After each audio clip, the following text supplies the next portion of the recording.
Hello friends, welcome to the Ekta classroom. जैसा कि इससे पहले वाले वीडियो में मैंने आपके साथ अपने सीटेड इंग्लिश पेडागोजी के हैंड रिटन नोट्स शेयर किए थे और मैंने आपसे कहा था कि मैं आपको सारी कंसेप्ट्स को, जैसा कि सीबीएसई के सिलेबस में पेडागोजी इंग्लिश पेडागोजी के सिलेबस में दिया गया है, उसी के अकॉर्डिंग हर टॉपिक को मैं कवर कराऊंगी। तो आज मैं आपके सामने पहला वीडियो लेकर हाजिर हूँ। जैसा कि मैंने कहा था, साथ ही साथ हर टॉपिक के बाद हम उससे रिलेटेड कुछ इम्पॉर्टेंट क्वेश्चन भी करेंगे, जिससे कि आपको क्वेश्चन को अटैम्प्ट करने की समझ क्रिएट होगी। कंसेप्ट तो पढ़ लिए, लेकिन कंसेप्ट से कुछ होगा तो तभी जब आप क्वेश्चंस को सॉल्व करेंगे। ठीक है, तो ये कुछ क्वेश्चंस भी मैंने लिए हैं जो कि पूछे गए थे पिछली बार, और इस बार के ऑनलाइन एग्ज़ाम में भी इनसे ही रिलेटेड क्वेश्चन पूछे गए हैं। थोड़ा सा घुमा दिया गया क्योंकि शिफ्ट्स कई थी, तो चीज़ यही पूछी गई थी, बट थोड़ा डिफ्रेंशिएट करके। तो पहले मैं आपको थ्योरी बताऊंगी। तो पहला टॉपिक हमारा है लैंग्वेज एक्विजिशन। ओके, और उसके बाद एक्विजिशन पर जो थ्योरी नॉम चॉम्स्की ने दी थी उसके बारे में हम बात करेंगे। ठीक है, छोटा सा वीडियो होगा। अगर आप चैनल पर नए हैं तो इसे सब्सक्राइब कर लीजिए, अपने फ्रेंड्स के साथ शेयर ज़रूर कर दीजिए। So let's start the video. देखिए, तो सबसे पहले हम समझते हैं कि लैंग्वेज क्या होती है। What is language? तो as you can see, language is a medium through which one can express one's feelings, thoughts and ideas. Language क्या है, यानी कि भाषा क्या है? भाषा वो माध्यम है, वो मीडियम है, जिससे कि हम अपनी फीलिंग्स को, हम क्या फील कर रहे हैं, क्या कहना चाह रहे हैं, उन सबको हम एक्सप्रेस करते हैं।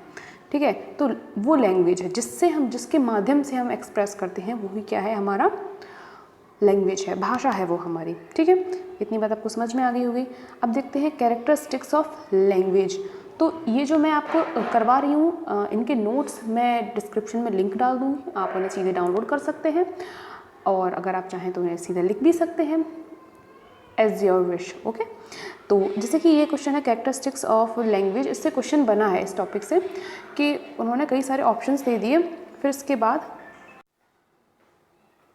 तो इससे क्या क्वेश्चन बन रहा था कि वो लिख रहा था कि which are not the characteristics of language, और ऑप्शंस दिए गए थे, उनमें से आपको एलिमिनेट करना था।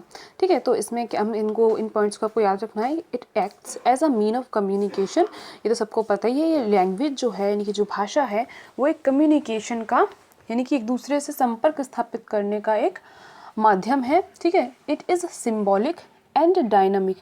It is symbolic and dynamic, इसका मतलब क्या है? It is symbolic and dynamic. It means कि ये डायनामिक है, यानी कि डायनामिक यानी कि ये चेंज होता रहता है। ठीक है, सिम्बॉलिक यानी कि ये जैसा लिखा जा रहा है ना, सिम्बल्स में लिखा जा रहा है, तो ये क्या है, सिम्बॉलिक है। ठीक है, कुछ लिखने का इसका एक अपना ही मेथड होगा।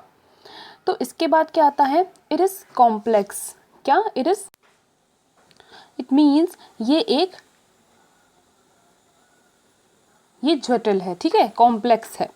इट इज आर्बिट्रेरी यानी कि ये स्वच्छंद है, या कह सकते हैं ये जैसी लिखी जाती है, जैसी ये लिखी जा रही है और जैसी ये दिखती है, उससे दोनों से ही ये अलग है। ठीक है, दोनों में कोई भी समानता नहीं है। ठीक है, आई होप आपको ये चीज़ क्लियर हुई होगी।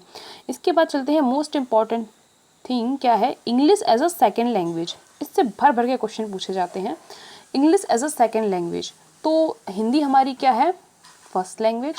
ठीक है, और सेकेंड लैंग्वेज क्या है, इंग्लिश है। ठीक है, जैसे कि आप सीटेट एग्जाम में भी लेते हैं English as a second language. तो एनसीएफ 2005 में क्या बोला गया है? एनसीएफ 2005 इंग्लिश को ग्लोबल लैंग्वेज बोलता है। आगे इससे क्वेश्चन भी करेंगे। तो एनसीएफ में बोला गया है इंग्लिश को ग्लोबल लैंग्वेज। ठीक, और कॉन्स्टिट्यूशन में, यानी कि संविधान में क्या बोला गया है कि ये एसोसिएट ऑफिशियल लैंग्वेज है। ठीक है, एसोसिएट ऑफिशियल लैंग्वेज है, मतलब कि एक पहली हो गई और एक दूसरी हो गई, यानी कि जब ज़रूरत पड़ेगी तो हम इसकी हेल्प ले सकते हैं, तो ये एसोसिएट है, फर्स्ट नहीं है। ठीक है, तो अब बात करते हैं ओला की। तो ओला क्या है, ऑफिशियल लैंग्वेज एक्ट है, जो हमारा 1963 में आया था, OLA, ओला, इससे आप याद रख सकते हैं। तो इसमें बोला गया है फर्स्ट ऑफिशियल लैंग्वेज, इस एक्ट में बताया गया फर्स्ट ऑफिशियल लैंग्वेज हमारी कौन सी होगी, Hindi, as you all know, और सेकंड ऑफिशियल लैंग्वेज कौन सी होगी हमारी, इंग्लिश। ठीक है, तो ऑप्शन में अगर दिया गया होगा कि इंग्लिश क्या है, सेकंड लैंग्वेज है, सेकंड ऑफिशियल लैंग्वेज है। अगर पूछ रहा है अकॉर्डिंग टू दी, अगर पूछता है क्या,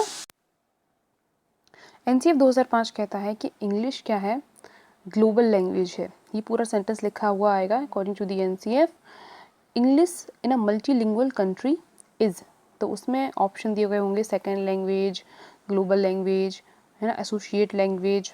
तो इसमें आपका आंसर होगा एनसीएफ के according English in a multilingual country is global language. Okay, I hope ये क्लियर हो गया होगा। अब हम चलते हैं, अभी हमने लैंग्वेज के बारे में देखा, ये बहुत ही इंपॉर्टेंट है, इससे क्वेश्चन आता ही आता है, तो ये चीज़ आपको अपने दिमाग में रखनी है। ठीक है, इंग्लिश क्या है, इंग्लिश सेकेंड लैंग्वेज है, कॉन्स्टिट्यूशन के अकॉर्डिंग ये एसोसिएट ऑफिशियल लैंग्वेज है। ठीक है, और एनसीएफ के according in multilingual country is global language, और हिंदी हमारी क्या है, फर्स्ट ऑफिशियल लैंग्वेज है। ठीक है, इतनी चीज़ें समझ में आ गई। अब हम चलते हैं इंपॉर्टेंट टॉपिक लैंग्वेज एक्विजिशन की तरफ। भाषा अर्जन, इसे हमने हिंदी में भी पढ़ा है। भाषा अर्जन और भाषा अधिगम, दो चीज़ें आपने समझी होंगी, तो यही इंग्लिश में दिया गया है लैंग्वेज एक्विजिशन, यानी कि किसकी बात हो रही है, भाषा अर्जन की। तो हम सभी को पता है इसके पॉइंट्स, इससे बहुत क्वेश्चन बनते हैं, इंपॉर्टेंट पॉइंट हैं इसके, देखते हैं। व्हेन लैंग्वेज, पहले से पढ़ लेते हैं फिर समझाऊंगी। When language is learned naturally without any systematic practice then it is called acquisition. ठीक है, यानी कि जब हम बिना कोई एक्स्ट्रा एफर्ट दिए, कि जब हमें मालूम ही नहीं पड़ता, हमें पता ही नहीं चलता और हम किसी लैंग्वेज को सीख जाते हैं। जैसे कि आपको पता होगा कोई बच्चा जैसे अमेरिका में पैदा हुआ तो उसने इंग्लिश सीखी नहीं है, वो उसने एक्वायर की है। एक्वायर की है मीन्स अपने आसपास के एटमॉस्फेयर से, क्योंकि उसके आसपास जितने भी लोग थे वो सब इंग्लिश में ही बात कर रहे थे, तो बच्चे ने भी क्या कर लिया, उसे एक्वायर कर लिया, एक्विजिशन हो गया लैंग्वेज का। ठीक है, अब उसे हिंदी सीखनी पड़ेगी। अब हम सीखने पे लगाएंगे, और अर्जन और सीखना दोनों ही चीज़ें अलग हैं। अभी हम पढ़ रहे हैं अर्जन। ठीक है, तो अर्जन नेचुरली हो जाता है। ठीक, एक इम्पॉर्टेंट पॉइंट, अनकॉन्शियस प्रोसेस है, यानी आपको पता भी नहीं चलता है और आप इसे सीख जाते हैं। इसके बाद और क्या इसके पॉइंट्स हैं, it refers to the process of learning a native और second language because of the innate capacity of human brain. क्या कह रहा है, it refers to the process of learning a native. ठीक, यानी कि जब हम किसी जगह के नेटिव होते हैं, यानी कि जैसे कि मान लीजिए मैं हूँ, तो मैं इंडिया में ही पली बड़ी हूँ, तो मैं क्या हूँ, यहाँ की नेटिव हूँ। मेरा जो एसेंट होगा, जो मैं हिंदी बोलूँगी, तो मेरी ये नेटिव लैंग्वेज होगी। ठीक है, और जैसे कि जो अमेरिका में है वो इंग्लिश ही बचपन से बोल रहा है, क्योंकि उसने इंग्लिश ही एक्वायर की है, तो उसकी नेटिव लैंग्वेज क्या हो जाएगी, इंग्लिश हो जाएगी। ठीक, और इसके बाद second language because of the innate capacity of human brain. एक चीज़ तो ये हो गई, नेटिव जो लर्निंग होगी लैंग्वेज की, ये भी आपकी एक्विजिशन में आएगी, या हम कह सकते हैं कोई हमने सेकेंड लैंग्वेज सीखी है। कैसे सीखी है, हमारे दिमाग की दिमाग के अर्जन करने की, चीज़ों को एक्सेप्ट करने की, एक्वायर करने की कैपेसिटी पर भी हम सीख सकते हैं। इसके बाद आता है next point, learners acquire a language when it is used in natural environment. तो ऑब्वियसली मैंने बताया कि लर्नर्स जो हैं, यानी कि जो सीखने वाले बच्चे हैं, वो लैंग्वेज को एक्वायर कर लेते हैं जब ये नेचुरल एनवायरनमेंट में होती है। उनके आसपास आप जो चीज़ें बोलेंगे बच्चे उनको सीख जाएंगे। ठीक है, जैसी भी भाषा बोलेंगे। Second language acquisition becomes more effective when it is practised in familiar situation. तो जैसे कि अगर आपको बच्चे को कोई लैंग्वेज सिखानी है, यानी कि सेकेंड लैंग्वेज की बात है जो आपने एक्वायर नहीं की है। मान लीजिए जैसे कि हम सब लोग मोस्टली सभी हिंदी ही बोलते हैं और हम लोग इंग्लिश स्पीकिंग का कोर्स करते हैं, राइट। बट घर में आने पर या फ्रेंड्स के साथ जब हम इंग्लिश में बात नहीं करते हैं तो उतनी फ्लुएंसी नहीं आ पाती है। तो आप कहते हैं ना, एक चीज़ के बाहर रहेंगे ना तो क्या होता है, एटमॉस्फेयर मिलता है, फेमिलियर सिचुएशंस मिलती हैं, लोग मिलते हैं कम्युनिकेट करने के लिए। तो उससे क्या होता है, आपकी लैंग्वेज की फ्लुएंसी, एक्यूरेसी इनहेंस होती है। तो तब भी आप चीज़ों को आसानी से एक्वायर कर लेते हैं, क्योंकि भाई 4 लोग और भी वही लैंग्वेज बोल रहे हैं, और जब आप उनके पास जाते हैं, उस एटमॉस्फेयर में जाते हैं, तो आप भी एक टाइम बाद उतनी ही फ्लुएंसी और एक्यूरेसी में लैंग्वेज को बोलने लगते हैं। ठीक है, तो यही ये बोल रहा है। इसके बाद ये मैं आपको एक बात दिखा देती हूँ, हमने क्या क्या पढ़ा। लैंग्वेज एक्विजिशन के बारे में हमने पढ़ा, when language is learn naturally without any systematic practice, मतलब जब हम नेचुरली चीज़ों को सीखते हैं बिना दिमाग का, मतलब पता भी नहीं होता कि हम क्या कर रहे हैं, क्या सीख रहे हैं, कुछ सीख रहे हैं, फिर भी हम चीज़ों को सीख जाते हैं, जैसे कि एक बच्चा सीख जाता है, तो ये एक्विजिशन है। ठीक है, क्या है? एक्विजिशन है। इसके बाद हम पढ़ेंगे एक्विजिशन पे, एक्विजिशन से रिलेटेड बहुत इंपॉर्टेंट थ्योरी, नॉम चॉम्स्की की थ्योरी। ठीक है, तो नॉम चॉम्स्की को the father of modern linguistic भी बोला जाता है, तो ये चीज़ आप याद रखेंगे। ठीक है, अब नॉम चॉम्स्की ने लैड की बात की है। What is this? LAD is language acquisition device, एक डिवाइस है। नॉम चॉम्स्की कहते हैं कि बच्चे के अंदर दिमाग में एक डिवाइस होती है, जिसे हम क्या कहते हैं? लैंग्वेज एक्विजिशन डिवाइस कहते हैं। ये होती नहीं है, ऐसा माना जाता है, मतलब ऐसा ये मानते हैं कि ऐसी एक डिवाइस होती है जो जिसमें क्या होता है, बच्चे के अंदर इनेट एबिलिटी होती है, यानी कि बच्चे के अंदर भाषा को अर्जित करने की खुद अंदर से समझ होती है ना। तो ये कौन बोल रहे हैं? ये आपके नॉम चॉम्स्की बोलते हैं। ठीक, कि बच्चे के अंदर इनेट कैपेसिटी होती है, क्या होती है? इनेट एबिलिटी होती है लैंग्वेज को लर्न करने की। ठीक है, इनेट एबिलिटी होती है एक चीज़, तो ये बच्चा एक्वायर करना चाहता है। ठीक, और एक इम्पॉर्टेंट टॉपिक ये है कि 5 साल की एज तक ये बहुत ही ज़्यादा एक्टिव रहता है। ये जो डिवाइस, इनका मानना है कि ये डिवाइस 5 साल तक बहुत एक्टिव रहती है, यानी कि 5 साल के बच्चे को जब आप कुछ भी सिखाते हैं या जैसे एटमॉस्फेयर में रखते हैं, तो बच्चा उसे अर्जित कर लेता है, उसे एक्वायर कर लेता है, ज़्यादा मेहनत की ज़रूरत नहीं पड़ती।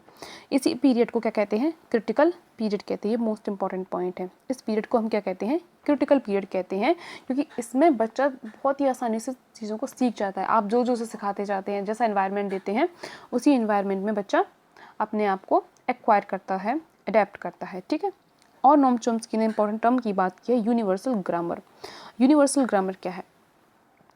तो नॉम चॉम्स्की कहते हैं कि बच्चा क्या करता है, अपने आप चीज़ों के या जो भी भाषा है उसके सेट ऑफ रूल्स बना लेता है। यानी कि जैसे कि आप कुछ बोल रहे हैं, धीरे धीरे बोलते बोलते उसे समझ में आ जाता है कि इनका सेंटेंस कैसे बनाना है। अब जैसे कि वो बोलेगा मुझे भूख लगी है, ठीक है, उसे ये बोलना चाहिए। अब वो ये क्यों नहीं बोलता मुझे लगी है, मुझे है लगी भूख, या भूख लगी है, ऐसे कुछ भी मतलब उल्टा सीधा करके क्यों नहीं बोलता? बोलता माँ मुझे भूख लगी है, कुछ खाने को दो। मतलब एक उसने सेट ऑफ रूल्स बना लिया है लैंग्वेज का, या कुछ भी चीज़ है जो उसके दिमाग में चल रही है, तो उसे पता है कि मुझे ऐसे लैंग्वेज को बोलना है। ठीक है, तो इसे ही क्या कहते हैं? Universal grammar. बच्चा क्या करता है, अपने आप ही उसके माइंड में ग्रामर रूल्स जनरेट होने लगते हैं। ठीक है, तो अब यही भी तो है, राम खाता है, राम खाता है, तो ये क्या है? एक ग्रामेटिकल ये सही लिखा हुआ है ना। तो इसी की बात करें तो वो ये नहीं कहता कि है खाता राम, ऐसे नहीं बोलता वो। तो इसका मतलब नॉम चॉम्स्की समझ रहे हैं कि बच्चा क्या करता है, अपने आप ग्रामर रूल्स को जनरेट करने लगता है, उसके अंदर सेट ऑफ रूल्स क्रिएट हो जाते हैं। तो इससे क्या होता है, बच्चा अपने आप ही अपने माइंड में सबकॉन्शियसली, यानी उसे पता भी नहीं होता, बहुत सारे रूल्स को अपने आप जनरेट कर लेता है। ठीक है, तो छोटे बच्चों की जब आप बातचीत सुनेंगे तब आपको ये चीज़ें बहुत अच्छे से समझ में आएंगी। तो देखिए नेक्स्ट पॉइंट में लिखा भी है, इस यूजी यानी कि यूनिवर्सल ग्रामर की वजह से बहुत सारे रूल्स को सबकॉन्शियसली वो जनरेट कर लेती हैं, सबकॉन्शियसली जनरेट कर लेते हैं बच्चे। ठीक है, इसके बाद क्या है? The basic postulate of UG is that a certain set of structural rules are innate to human beings, यानी कि जैसा मैंने अभी आपको बताया कि ह्यूमंस के अंदर यानी कि मनुष्यों के अंदर कुछ ग्रामर रूल्स स्ट्रक्चर्ड होते हैं। जब वो बिहेवियर में आते हैं तो वो अपने आप ही क्या होते हैं, अपने आप ही वो जागर हो जाते हैं, है ना। तो यही तो इसमें लिखा है, a certain set of structural rules are innate to humans, यानी कि उन ह्यूमंस के अंदर इनेट होते हैं, अंदर होते हैं पहले से ही, इंडिपेंडेंट ऑफ सेंसरी एक्सपीरियंस। ठीक है, तो आई होप ये दोनों टॉपिक बहुत ही इजी लैंग्वेज में मैंने आपको बताए। एक्सप्लेन करने में थोड़ा टाइम जाता है, बट जब आप इन्हें नोट से पढ़ेंगे तो बहुत ही ईजी हो जाएगा। बहुत ही सिंपल है और इतना ही पढ़ना है, इतना ही इनफ है। चलिए अब देखते हैं कुछ questions related. Language acquisition can be automatically attend, this statement is favoured by. ये किसने कहा कि लैंग्वेज एक्विजिशन अपने मतलब लैंग्वेज का जो एक्विजिशन है वो अपने आप ही हो जाता है ना। किसने कहा? तो कॉग्निटिविस्ट कॉग्निटिविस्ट कहते हैं कि लैंग्वेज अपने आप एक्वायर हो जाती है, और बिहेवियरिस्ट का मानना है कि जब कोई चीज़ हमारे बिहेवियर में आती है, हम बार बार उसे देखते हैं, एटमॉस्फेयर मिलता है, तो हमें वो चीज़ एक्वायर हो जाती है, उसका एक्विजिशन हो जाता है। ऐसी कॉग्निटिविस्ट भी बोलते हैं कि जब जो चीज़ हमारे संज्ञान के उसमें आती है, तो मतलब जब हम चीज़ों को बार बार देखते हैं, सुनते हैं, पढ़ते हैं, हमारा सेंसरी मोटर जो है वो थोड़ा सा इन्हेंस होता है, एक्टिव होता है, तो हम लैंग्वेज को एक्वायर कर लेते हैं। जैसे कि लेड की बात की गई है, तो ये ब्रेन से रिलेटेड है। नोम चॉम्स्की कहते हैं कि लैंग्वेज एक्विजिशन डिवाइस होती है ना, तो जिससे क्या होता है, इनेट एबिलिटी होती है बच्चे के अंदर लैंग्वेज को एक्वायर करने की। तो ये दोनों ही बातें सही हैं, तो इन दोनों ही, इसका आंसर क्या हो जाएगा, इसका आंसर होगा बोथ ए एंड बी। ठीक है, तो चलिए अब नेक्स्ट क्वेश्चन देखते हैं। As per Noam Chomsky theory the role of language acquisition device LED is to, LED का फुल फॉर्म भी पूछ सकते हैं आपसे, तो आपको याद रखना है language acquisition device. Learn languages in formal schools, imitate the language of adults, generate grammar rules, memorize grammar rules। Noam Chomsky की थ्योरी के अनुसार लैंग्वेज एक्विजिशन डिवाइस का रोल क्या है, यानी कि जो LED है वो करता क्या है। Learn languages in formal school, आप बताओ, जो फॉर्मल स्कूल्स हैं, यानी कि जो स्कूलिंग होती है, क्या वहाँ पर लैंग्वेज को लर्न करवाता है LED? नहीं, ये नहीं हो सकता। अब imitate the language of adults, क्या इसमें हम एडल्ट्स की, यानी कि जो बड़े हैं, क्या उनकी लैंग्वेज को हम इमिटेट करते हैं, यानी कि अनुकरण करते हैं, जैसे वो बोल रहे हैं क्या हम वो बोलते हैं? लेड का रोल ये है? नहीं, ये भी मैंने नहीं बताया। मेमोराइज ग्रामर रूल्स, मेमोराइज वाला जहाँ भी वर्ड आता है वो हमेशा गलत ही होता है, क्योंकि हम बच्चों को कभी भी मेमोराइज करने पर जोर नहीं देते, कभी भी रटने पर जोर नहीं देते। ठीक है, जनरेट ग्रामर रूल्स, यानी कि बच्चा जो है वो सेट ऑफ रूल्स को, बच्चा क्या करता है, सेट ऑफ रूल्स क्रिएट करता है और उनको ग्रामेटिकली अरेंज कर लेता है। ठीक है, तो LED इसमें उसकी हेल्प करता है। ठीक, तो आई होप आपको ये क्लियर हो गया होगा। अरे ये कहाँ भाग रहा है? ठीक है, तो इसका सही आंसर क्या है? सी। इसका सही आंसर क्या हो जाएगा? सी। ठीक है, चलिए अब नेक्स्ट क्वेश्चन देखते हैं। एक critical period during language learning is, ये मैंने आपको बताया था क्रिटिकल पीरियड क्या होता है। क्रिटिकल पीरियड वो पीरियड है जिसमें बच्चा जो है वो बहुत ही ईजिली किसी भी चीज़ को एक्वायर कर लेता है। तो क्रिटिकल पीरियड क्या है? जिसमें बच्चा बहुत ही ईजी वे में चीज़ों को एक्वायर कर लेता है, उसे ज़्यादा जोर नहीं लगाना पड़ता दिमाग पर। ठीक है, तो the period during which language can be acquired with greater ease, यहाँ पर इज नहीं है, ईज है। ठीक है, with greater ease than any other time. ठीक है, यहाँ पर क्या हो जाएगा? ईज कर लेना। तो पहला ऑप्शन सही है। आगे पढ़ते हैं। The length of time before a comprehensive assessment takes place in class. तो ऐसा भी नहीं है कि कॉम्प्रिहेंसिव असेसमेंट हम करेंगे क्लास में, तो ये बिल्कुल गलत है। Best preparatory period for any language project, नहीं, ऐसी भी कोई बात नहीं कही गई है। Special time set aside for students to intensively practice language use, नहीं, लैंग्वेज यूज़ की भी बात नहीं है, हम टाइम पीरियड की बात कर रहे हैं। उसका सही आंसर ए है कि क्रिटिकल पीरियड वो है जिसमें बच्चा जो है बहुत ही आसानी से चीज़ों को सीख जाता है बिना कोई एक्स्ट्रा एफर्ट के। ठीक, चलिए नेक्स्ट क्वेश्चन देखते हैं। Which observation supports Noam Chomsky ideas about language acquisition. तो इसमें लैंग्वेज एक्विजिशन के बारे में नोम चॉम्स्की का कौन सा आइडिया है, या नोम चॉम्स्की ने क्या चीज़ ऑब्जर्व की, वो देखते हैं। पहला ऑप्शन है children's language development follows a similar pattern across cultures. Noam Chomsky ने कहा, ये बहुत ही इंपॉर्टेंट क्वेश्चन है, इसे बहुत अच्छे से समझना। एक ऑप्शन इंपॉर्टेंट है, children's language development follows a similar pattern across cultures, यानी कि जितने भी कल्चर्स हैं, जितने भी कल्चर में, जितनी भी संस्कृति में, दुनिया भर में जहाँ भी बच्चे हैं, उन सब में लैंग्वेज का जो डेवलपमेंट है वो इक्वल होता है। ये बात बिल्कुल सही है। ठीक, सेकेंड है the stages of language development occur at about the same ages in most children. जैसे कि जो 4 साल का बच्चा एक ये है और ये जो 4 साल का बच्चा है, इनमें इनकी जो सेम एज है मोस्टली क्या होगा, इनमें लैंग्वेज का डेवलपमेंट सेम होगा, मोस्टली सेम होगा। इसके बाद थर्ड पॉइंट क्या कहता है, children acquire language quickly and effortlessly. बच्चे लैंग्वेज को एक्वायर कर लेते हैं क्विकली एंड एफर्टलेसली। तो ये सबको पता है, क्रिटिकल पीरियड के बारे में हमने पढ़ा कि 5 साल तक के जो बच्चे हैं वो चीज़ों को बहुत जल्दी एक्वायर कर लेते हैं, ठीक है। तो ये तीनों ही बातें एकदम सही हैं, तीनों ही बातें कैसी हैं, एकदम सही, यानी कि option D is correct. Okay, चलिए अब लास्ट देखते हैं, लैंग्वेज एक्विजिशन स्टैंड्स फॉर। ये तो हमने सबसे पहले ही पढ़ा था, व्हाट इज़ लैंग्वेज एक्विजिशन, यानी कि नेचुरली हम सीखते हैं, पहला पॉइंट याद है, सबकॉन्शियसली सीखते हैं, ठीक। कोई एफर्ट नहीं डालना है, कोई जोर नहीं डालना है, हमें फेमिलियर सिचुएशंस मिलेंगी, कंडीशंस मिलेंगी, हम सीख जाएंगे, एटमॉस्फेयर मिलेगा। पहला ऑप्शन है learning a language without making any deliberate और कॉन्शियस एफर्ट, मतलब बिना किसी कॉन्शियस एफर्ट के हम जान भी ना पाएँ। डेलिबरेट यानी कि हम जानबूझ के कुछ चीज़ सीख नहीं रहे हैं, बट हम विदाउट मेकिंग एनी डेलिबरेट और कॉन्शियस एफर्ट, ठीक। तो ये वही बात लिखी हुई है, ये बात सही लग रही है। ये तो मैंने आपको बताया, नेचुरली चीज़ों को सीख जाएं, कुछ हमें जानबूझ के कुछ सीखना ना पड़े, कुछ एफर्ट ना देना पड़े। अब सेकंड देखते हैं, learning a language through some specific language methodology. कुछ स्पेसिफिक लैंग्वेज मेथडोलॉजी से हम लैंग्वेज को सीखें, नहीं भाई ऐसी तो कोई बात नहीं की है। Learning a language by taking resource to one's mother tongue, resource नहीं यहाँ पर, recourse to one's mother tongue, ठीक, यानी कि मदर टंग से हम लैंग्वेज को लर्न करें, नहीं ऐसा भी कुछ नहीं है, मदर टंग के बारे में तो कोई बात ही नहीं है। और डी ऑप्शन क्या कहता है, learning a language with a deliberate and conscious effort, ये तो बिल्कुल उल्टा हो गया, ठीक है, तो ये तो गलत ही है। तो लैंग्वेज एक्विजिशन यानी कि नेचुरली सीख रहे हैं, बिना किसी एफर्ट के सीख रहे हैं, तो इसका option A will be the right answer.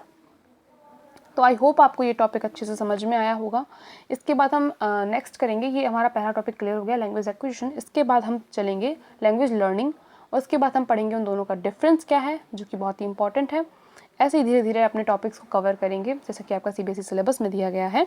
तो इसके बाद मैंने, अगर आपने नहीं देखा है तो ये वीडियो ज़रूर देखिएगा, इसमें मैंने अपने हैंड रिटन नोट्स का पूरा ओवरव्यू दिया है, जो मैंने इंग्लिश पेडागोजी के लिए बनाए थे, इसे देख लीजिएगा, तो आपको वीडियो पढ़ने में मज़ा आएगा और आपको एक संतुष्टि भी मिलेगी कि हाँ मैं सही कंटेंट पढ़ रहा हूँ, सही जगह पर हूँ, ठीक है। इसके साथ ही साथ हमने बहुत सारे लेक्चर्स कंप्लीट किए हैं सुपर टेट के लिए। अगर आपने ये वीडियोस नहीं देखे हैं तो इनकी लिंक भी मैं डिस्क्रिप्शन में अवेलेबल करा दूंगी, इनको ज़रूर जाके देखिए। इनसे बहुत अच्छे क्वेश्चन आपके यूपी टेट में बने थे, जबकि मैंने 5 लेक्चर ही कराए थे, उससे ही बहुत सारा मटेरियल आ गया था।